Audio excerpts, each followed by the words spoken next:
Flex funds or family learning experience funds is something that our school at PA Distance Learning we offer for all of our families. And basically what it is they are funds that are set aside that can be used to help support your child's education. Each child is allotted $50 per semester, which comes out to $100 per school year. All items are subject to approval by PA Distance Administration. The receipts must accompany reimbursement requests. So if you choose to use any of the flex funds or go any place, like a field trip, or if you're using them for lessons, we'll go through all the different examples. You want to just make sure that you keep your receipts so that they can be turned in for reimbursement. And if you don't have a receipt, then you will not be able to get reimbursed. So some examples of how flex funds can be used are you can use them for at-home classroom materials such as paper, pencils, rulers, calculators, any kind of school supply that your child might need for their academic experience here. They can also be used for lessons that are taught outside of the school, such as music lessons like piano or other instrument lessons, dance lessons, any other kind of lessons that they might take to expand their knowledge. Activities such as educational events or field trips. They can also be used for gym memberships. So, but keep in mind that it is only $50 per semester. So, a membership that may cover, a month or two of a child's gym membership, but that can still be, used as a reimbursable flex fund. We do have a schedule that flex funds are reimbursed at, and you can see here that the months that are reimbursed for July, August, September, October, November, and December are the requirements are that you have to have continuous enrollment in our school through January 1st, 2017, and your forms and receipts are due by January 15th, 2017. If you are planning to use any of the flex funds during the second semester of school, which would be January, February, March, April, May, or June, then you must have continuous enrollment through June 2nd, 2017, and your forms and receipts are due June 15th, 2017. So you will be reimbursed 2 times during the year as long as you have continuous enrollment within our school and you turn in the appropriate forms and the receipts for your flex fund reimbursement.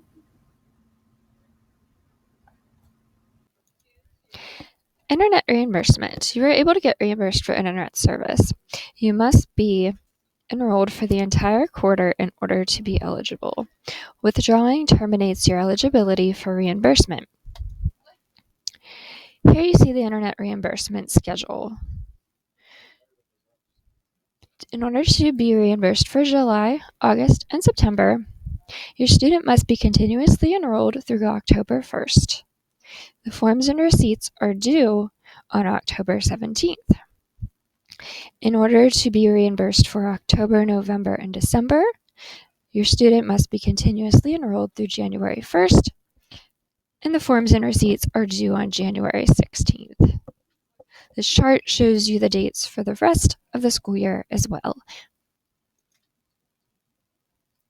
To be reimbursed, you must fill out a form and submit all receipts with it.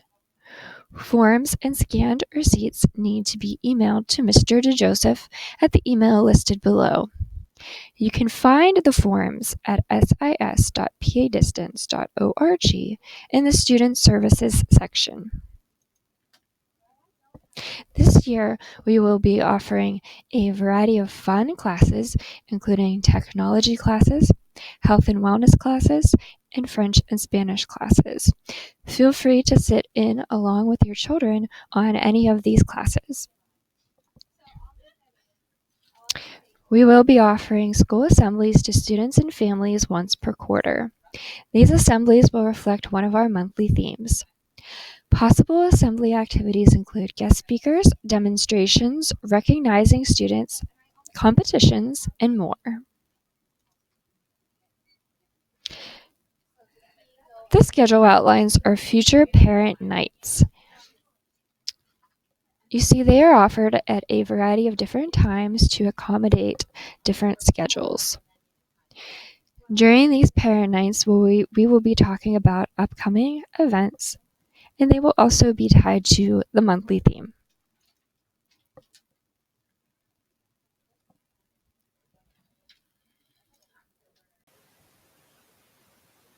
Putting the pieces together, parents as partners. Our primary role as a partner in education is to effectively navigate the school's online system, provide an appropriate learning environment, facilitate organization and provide structure and routine each school day, monitor attendance to school and to live classes, as well as assist with comprehension of lessons, certify that work submissions are the student's own work, verify that schoolwork is submitted, and communicate regularly with teachers. Create a quiet work environment.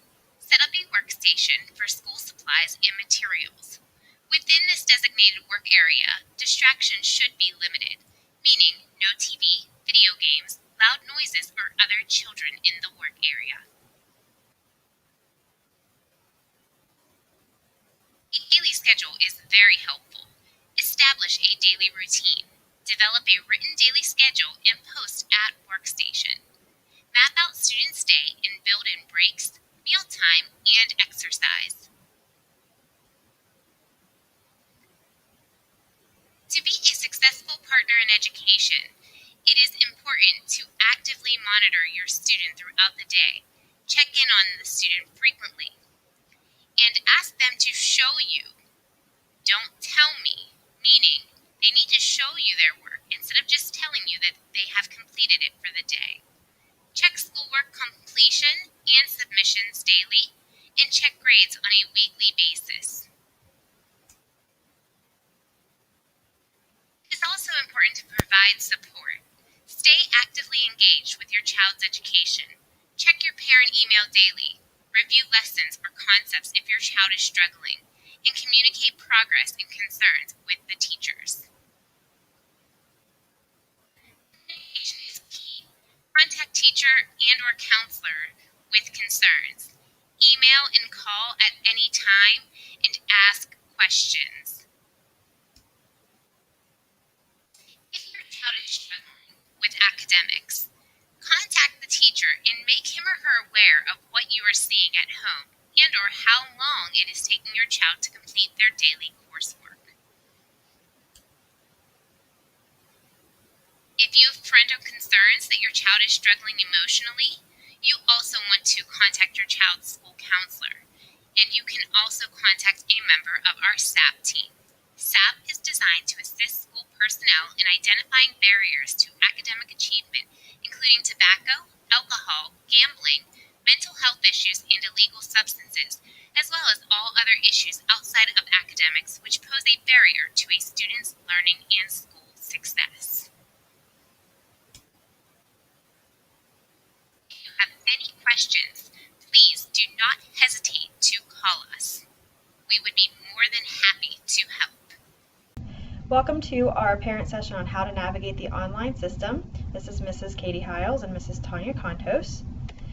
In this video, we're going to talk about how to log into the system, expectations for the parent login, how to view grades, how to use the Google Calendar, how to navigate with the teacher, or communicate with the teacher, how to submit and check lessons, how to log into live class, and what to do whenever you have tech trouble. Okay, we're going to start out with logging into the system. So something really important that you have to keep in mind is that you have to be logged into your parent Gmail account in order to log into the actual system. So the very first thing you're going to want to do is log into your Gmail account using your parent provided email address and password. And then you are going to be able to enter your username and password for your parent account. If for some reason you do not have your login information or you forget it, you can just contact your student's counselor and they will be able to give you the information that you need. The address up here is sis.padistance.org, so if you want to write that down or bookmark it, that is how you will log into this system, but just don't forget to log into your Gmail account first. And some of our expectations for logging into the system, we do ask that you please log into your parent account on a daily basis to check your email and also to check on your child's grades. A suggestion from the teachers is that if daily logins are not possible for you, please try to at least log in on Mondays and or Fridays. Pick a day of the week that works for you so that you can check in regularly with your students' grades and also make sure that you're maintaining regular communication with the teachers, even if it's just to send them an email asking for updates, or if you notice something within your student's account that doesn't look quite right or it doesn't mesh with something that they're telling you, just to make sure that you're keeping up with the teachers. A common question is, can teachers just email a parent's personal email account? And this year, the answer to that is no. Teachers will be emailing only school-issued parent email accounts, so definitely make sure that once you get your username and password that you keep that written down somewhere, and if you do lose it, like Mrs. Conto said, just contact the counselor and they can certainly remind you of your account information. One of the most common questions that we get is, how do we view our students' grades? So from the SIS that you already, once you're already logged into it, remember you have to have your Gmail account, you have to be logged into that, and then you have to be logged into the SIS. All you need to do is select the course. This will appear on the left-hand side. You'll see in this list there's a bunch of classes, but you will just see student classes there, so whatever the student is enrolled in, those classes will show there on the left. And then you will, once you click on the class, it will populate this box or this table, and you will be able to see an assignment name, and then the due date, the type of category the assignment falls under, the possible points, so that is whatever the teacher wanted the item to be graded out of, and then the actual student score. Okay, if you are concerned with the overall grade, if you just scroll down to the bottom, you'll notice in the box where it says overall grade, you will see the overall percentage. One nice feature is that on the right-hand side, you'll see view lessons. That lesson button there is actually clickable, so if you would like to question that assignment or your student says that they turned it in, you can just click on that lesson button and it will take you to that actual lesson. If there's nothing entered for a student's score on a specific assignment, that just means that it has not yet been graded. It also could mean that your student has been excused from that assignment. Again, if you have any questions about that, you can just contact the teacher directly by phone or email. If there's any problems with the gradebook or inconsistencies, always just contact the teacher. Another thing that's helpful to know is how to use the Google Calendar to see your child's schedule. This would be whenever you are logged into their student account, and this would be through your Google Apps. So whenever you're logged into their Gmail, you would go to their calendar. And in their Google Calendar, that's where all of their lessons are going to be found. You'll see something that looks like this. This is a very small version, but in the very top portion of the calendar, in the all-day events area, you will see a listing of all of the daily lessons that your student is scheduled to do that day. And they will be labeled so that you'll see, LA for language arts, MA for math, SS for social studies, and so on and so forth. So it'll have one event per day for each course that they are enrolled in, and when you click on that calendar event, it will open up a link or give you a link to click on, which will then take you to that day's lesson. If you don't see itemized events in the all-day section, there is a little expand, like a caret to expand that section, so it might say 4 events as opposed to actually listing them out. So it might just be a matter of just clicking and expanding that open. But if you don't see any lessons at all, if you go to your student's calendar and there's nothing there or it's missing a class, just make sure that you first are check to make sure you're logged into your student's school issued account first and foremost. But if you are and you're missing things or you're not seeing everything and you've already expanded the all-day event calendar or area of the calendar, again, as with everything else, make sure that you contact the teacher, either email them or call them and just ask them to double check the calendar for that day, make sure that the student has actually been added to that lesson. And it would have to be in the student's account, not Right. the parent account, to see those lessons. Correct. Okay, how to communicate with the teachers. There are many ways to communicate with teachers here. Email and phone information are available via a staff contact list on the SIS. So we just have a screenshot of it here. You'll see all of the teachers listed as well as what they teach. The direct extension, our phone number, and then the school issued email address. Please make sure that you are, using your own parent Gmail account for communication, and teachers are required to respond within 24 hours. Please make sure if you use a voicemail to communicate that you leave your name and your student's name so we know who you're referring to. If you go to that contact button up there at the top on the screenshot here, that's where you will see that staff contact list. All right, how to submit and check lessons. This is another common question that we get. How can I tell if my child actually submitted something? How can I see the feedback from the teacher? So these are some screenshots from actual assignments.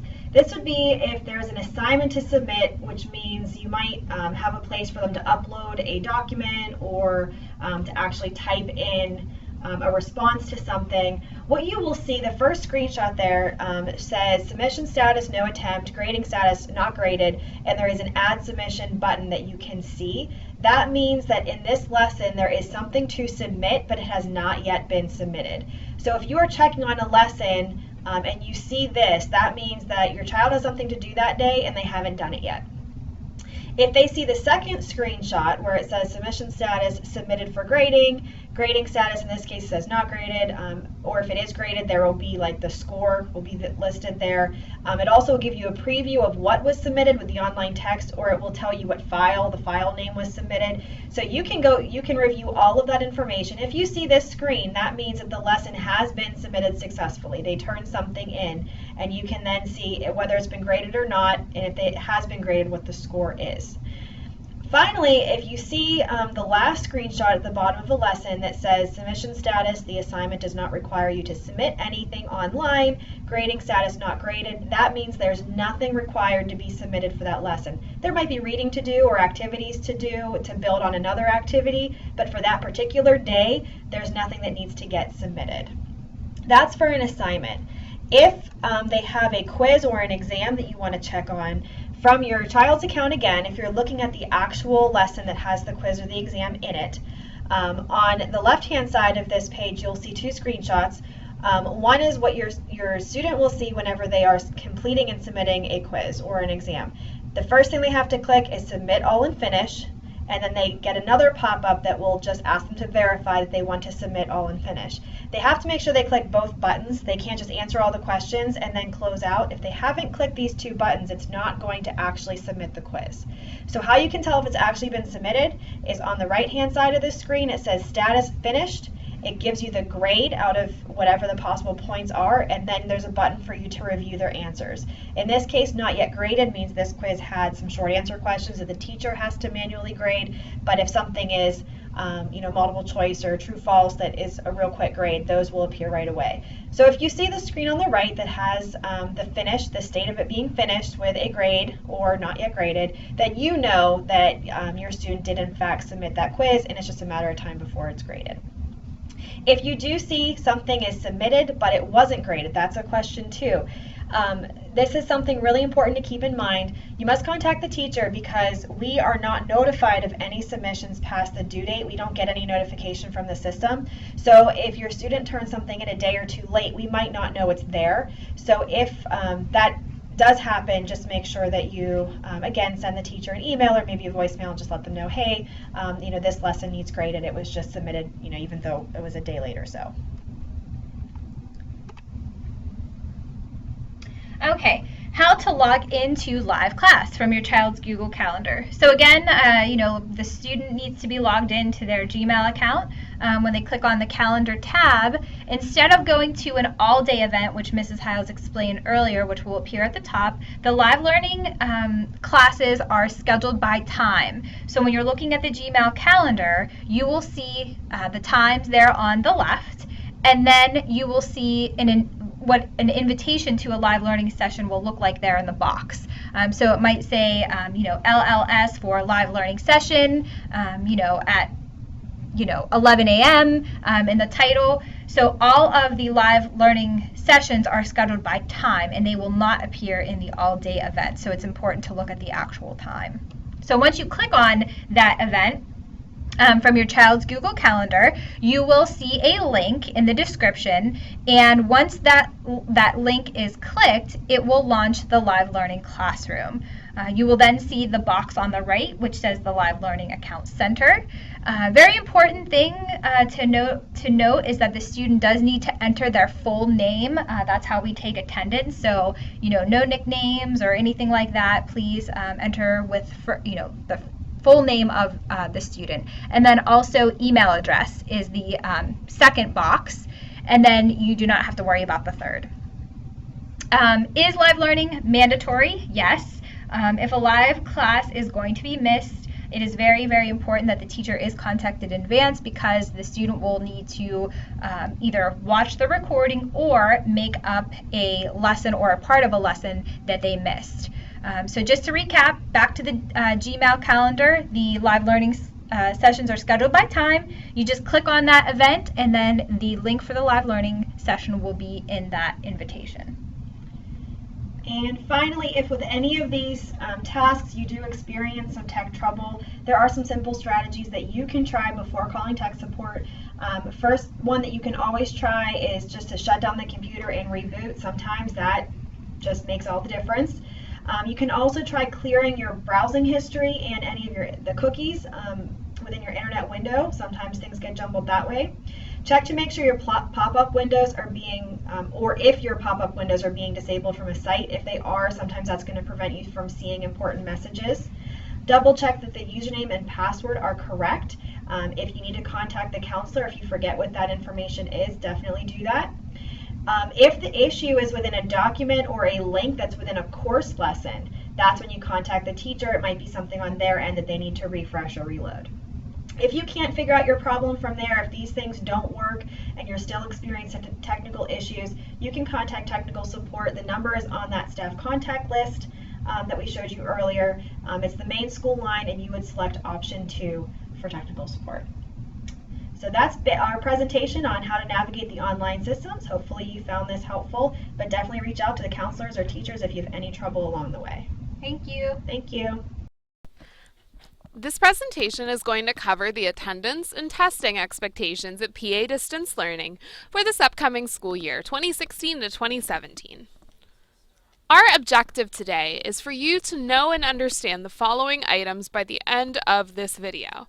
Item number 1, how to log in daily for classes, where to find your students' daily lessons, what is considered an absence and how absences are excused at our school, and lastly, what our school's testing requirements are.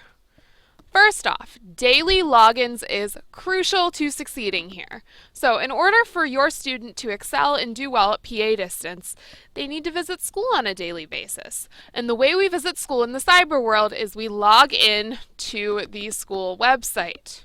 And then we go to our classes and complete our required assignments. Here's how we log in and get started. Step 1, you're going to go to the website sis.padistance.org. You'll see a black and red screen like I have on the presentation here, and you'll see that you need a username and password. The username and password are going to be your student's email address and their email password. Don't worry, there's not multiple things they need to remember with passwords here. So once they've logged in, you're going to see this main page. You see I have 2 separate arrows here alerting you to different items. So what you're going to see here is the general login page as soon as you type it in from that sis.padistance.org website. If you look at the top, there are navigation buttons to get to your students' email, their calendar, and other Google features. I recommend clicking through them and getting to know, especially the email and calendar function. And the second one here says classes can be accessed and grades can be viewed through the class list on the left. This is from a sample student account, so that's why that box is so big, but your students' classes will be there for them to click on and access with ease. Daily lessons. It is important to note that your student will have daily lessons to complete at PA Distance. In every class, there will be something on their calendar every day, and that means they need to complete it. There is a lesson for the student every day in every class. If you don't see a lesson, that does not mean the student has no work for the day. That means you need to contact the teacher immediately because there could be a technical issue. The teacher will gladly fix it and send the student the correct information. So, where are the lessons located? Class lessons are located on the top of the student's Google Calendar. So, the Google Calendar, which can be accessed through email or through that link I showed you at the top of the login page, is where students need to visit every day. So you'll see here, guys, that there are several different lessons here. Those were my lessons last year for my courses.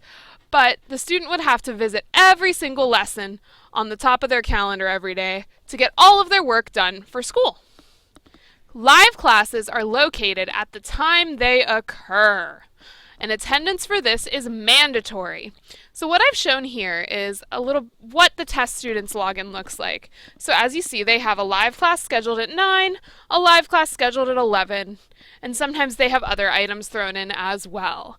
So in order to attend their live courses, the students are going to click on those events and then join through a link located there.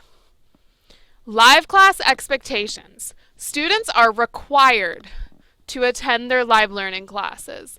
I can't really stress this enough. Live class is one of the reasons why students succeed. It's a great way to work with teachers. It's a great way to reinforce new concepts, and it really helps build that positive community we want here at school.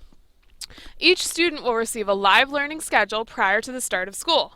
If a student cannot attend live class, should they have a doctor's appointment or something occur, they need to notify their teacher before the session.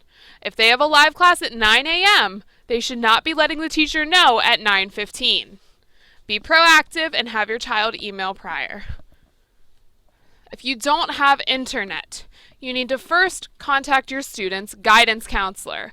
And then there are many places in your areas that have free Wi-Fi, so students can log in, communicate with their teachers, and get the required work submitted for the day, such as your local library, a restaurant such as a McDonald's or a Panera or a Starbucks, a good trusted neighbor's house, or even a relative. So what is a valid absence? So what is an absence, first off? Let's define that. An absence is any time your child will not be able to fully complete their daily school requirements. Notice that the word fully is underlined.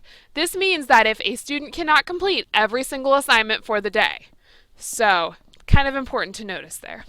Examples: missing a full school day, missing a live class, or not completing independent work for the day. Some reasons for an absence could be a family emergency, attending a doctor's appointment, a family vacation, or an educational trip. And you can see your guidance counselor to learn a little bit more about those. How to excuse an absence. For a class absence, let's say your child is very sick one morning and you don't think they're going to make their 9 a.m. class. Only the teacher can excuse the student. So what you would need to do is email or call the student's teacher right away, let them know what's going on, and then the teacher will excuse them. Please leave a message if they don't answer as well, because the teacher will return your call, and that's really important to us. For a full day absence, you need to talk to your child's guidance counselor. And then you need to email or call them right away, because only the counselor can excuse if a student is not there for a full day of school. Testing expectations. Students are required to take 2 different types of formal tests each year. There's the benchmark assessments, and then there's the standardized state tests. The benchmark assessments are the CPAA for students in grades K through 2, and they're taken on the computer at home with the teacher. In the fall, it exists to assess where your student is at and identify any areas of possible concern. In the spring, it shows your student's progress over the past school year. Scantrons. This is from 3rd to 8th grade students, and this is done on the computer at home individually. In the fall, they assess where the student is at academically and identify areas of concern. In the spring, they're used to highlight the overall progress of the student. Standardized state tests. If you are in grades K through 2, you do not have one. If you are in grades 3 through 8, you are taking the PSSAs, and this happens in a hotel or library within 50 miles from your house. And in the spring, this exists to show the state your students' abilities in several different content areas. If you're in high school, you have the Keystones. This is also occurring in a hotel or library within 50 miles from your home. And in the spring, it shows the state how well your student can master the concepts. And we do offer makeup testing in the fall after the original spring date, just in case. If you guys have any questions regarding this, please feel free to contact us at school. You can always reach out to the counselors, your teachers, or anyone else, and we're happy to assist you. Thanks for listening to our presentation.